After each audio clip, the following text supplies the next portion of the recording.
నమస్తే welcome to meta news. ఇక మ్యాటర్లోకి వస్తే తిరుపతిలో తొక్కిసలాట ఘటన అత్యంత దురదృష్టకరం.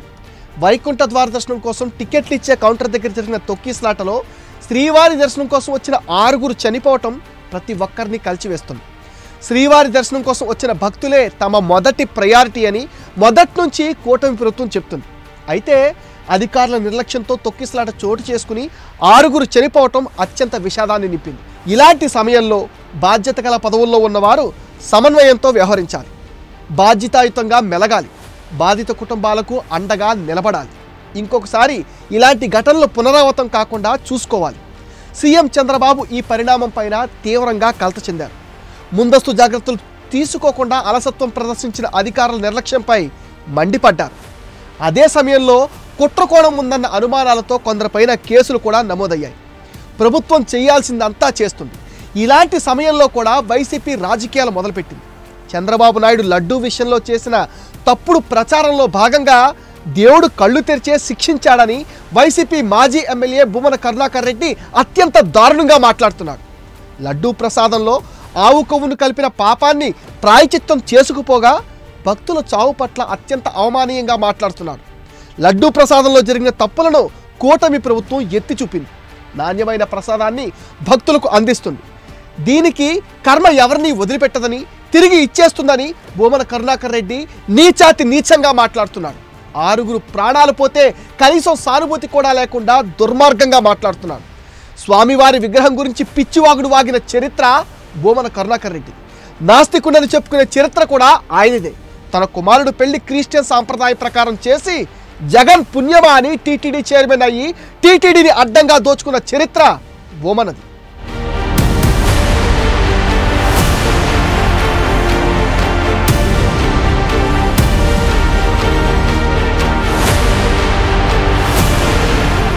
గత 5 ఏళ్లలో తిరుమలను వైసీపీ నేతలు ఎలా వాడుకున్నారో, వెంకటేశ్వర స్వామిని అడ్డు పెట్టుకుని ఎలా దోచుకు తిన్నారో విజిలెన్స్ నిగ్గు తేల్చింది. ఏ అర్హత లేకపోయినా జగన్ ఆశీస్సులతో 5 ఏళ్ల పాటు టీటీడీ ఈవోగా కొనసాగిన ధర్మారెడ్డి 100 కోట్లు దోచేశారనే ఆరోపణలున్నాయి. త్వరలోనే ధర్మారెడ్డి విచారణ ఎదుర్కోబోతున్నారు.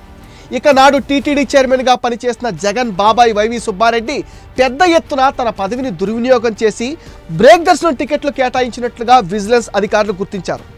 వైవి సుబ్బారెడ్డి దాదాపు 4 ఏళ్లు టీటీడీ చైర్మన్గా ఉండగా ఆ 4 ఏళ్లలో సుమారు 4 లక్షల బ్రేక్ దర్శనాలకు సిఫార్సు చేసినట్టుగా విజిలెన్స్ అధికారులు గుర్తించారు.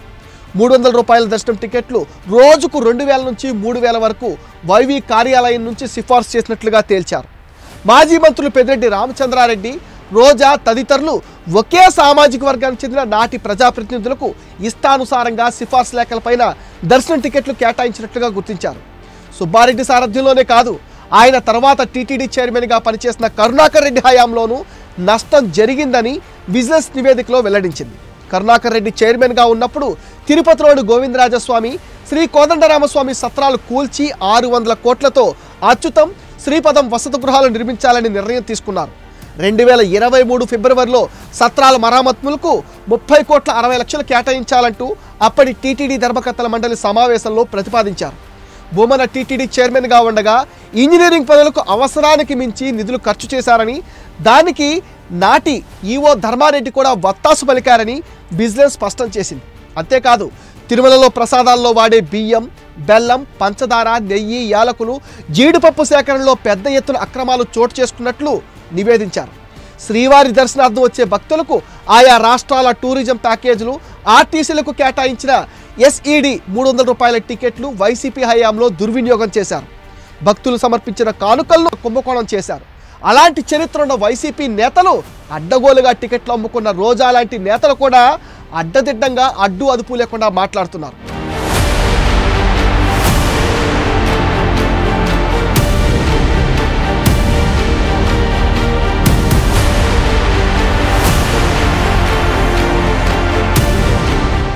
ఇప్పటికే ఈ ఘటనపైన ఏపీ ప్రభుత్వం విచారణ జరుపుతోంది. సీఎం చంద్రబాబు స్పాట్కు వెళ్లి పరిశీలించారు. జరిగిన ఘోరం, ఏర్పాట్లు సరిగా చేయలేదని, అధికారులు సరిగా పనిచేయడం లేదని మండిపడ్డారు. బాధ్యత గల ముఖ్యమంత్రిగా క్షతగాత్రులను పరామర్శించారు. మృతుల కుటుంబాలకు ప్రభుత్వం 25 లక్షల రూపాయల ఎక్స్గ్రేషియా కూడా వెంటనే ప్రకటించింది. హోంమంత్రి అనితతో పాటు ఇతర మంత్రులు సైతం ఆసుపత్రికి వెళ్లి బాధితుల్ని వారి కుటుంబ సభ్యుల్ని పరామర్శించారు. కానీ గుంటకాడే నక్కల్లా ప్రభుత్వంపై బురద జల్లడమే పనిగా పెట్టుకున్న వైసీపీ నేతలు పనిగట్టుకుని రాజకీయం చేసేందుకు ఒక్కొక్కరు బయటకు వస్తున్నారు.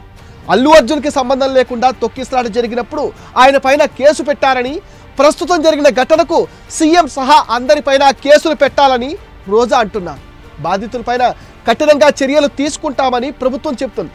కానీ అల్లు అర్జున్ వెనకేసుకొస్తూ పక్క రాష్ట్రాల్లో జరిగిన ఘటనను తీసుకొచ్చి రోజా ప్రభుత్వంలోని వారిపై క్రిమినల్ కేసులు పెట్టాలని మాట్లాడుతున్నారు.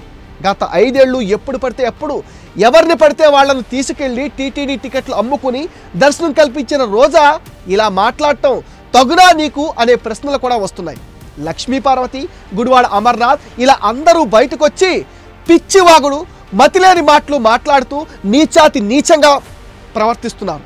లడ్డూ వివాదాన్ని రాజకీయం చేయడం వల్లే ఇలాంటి అరిష్టాలు జరుగుతున్నాయంటూ సంబంధం లేకుండా మాట్లాడుతున్నారు.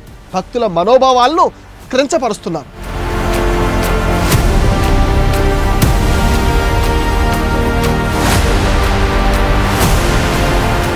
గత 5 ఏళ్లు అన్యమతస్థుడి పాలనలో టీటీడీకి అప్రతిష్ట తెచ్చారు. కూటమి ప్రభుత్వం అధికారంలోకి వచ్చాక టీటీడీలో మొత్తం ప్రక్షాళన చేపట్టింది. టీటీడీ నూతన పాలక మండలి కొలువుదీరాక భక్తుల కోసం ఎన్నో సంచలనాత్మకమైన నిర్ణయాలు తీసుకుంటూ వస్తుంది. శ్రీవారిని కనులారా చూసేందుకు విచ్చేసే భక్తులకు నాణ్యమైన లడ్డు, నాణ్యమైన ఆహారం, టీటీడీ నిర్దేశించిన ధరకే వాటర్ బాటిల్ సహా ఎన్నో కీలక నిర్ణయాలు తీసుకుంది. భక్తులకు సేవలకు సంబంధించి వారి నుంచి ఫీడ్బ్యాక్ తీసుకునేందుకు డిజిటల్ కార్పొరేషన్ ఏర్పాటు చేయాలని భావిస్తుంది.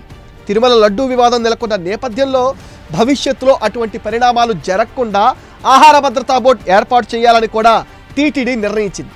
అదేవిధంగా ప్రతి రాష్ట్రంలో శ్రీవారి ఆలయాల నిర్మాణానికి చర్యలు తీసుకున్నారు.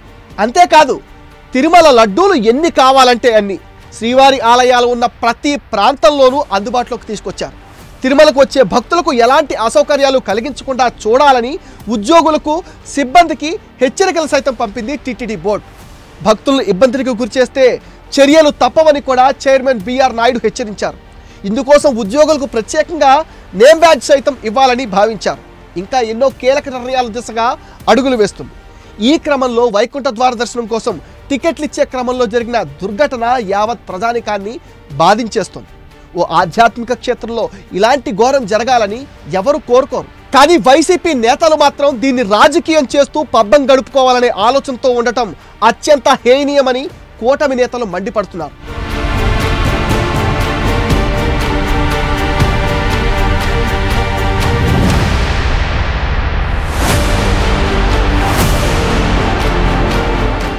ఇది మెటా న్యూస్ అప్డేట్. ఈ వీడియో పైన మీ విలువైన ఒపీనియన్ని కామెంట్ సెక్షన్లో పోస్ట్ చేయండి. మీరు ఇచ్చే కామెంట్స్తో మరిన్ని ఇంట్రెస్టింగ్ వీడియోస్ మీకు అందిస్తాం. అండ్ మీరేం చేయాలో మీకు తెలుసు కదా. ఈ వీడియోస్ని లైక్ చేయండి, షేర్ చేయండి, మెటా న్యూస్ని సబ్స్క్రైబ్ చేయండి.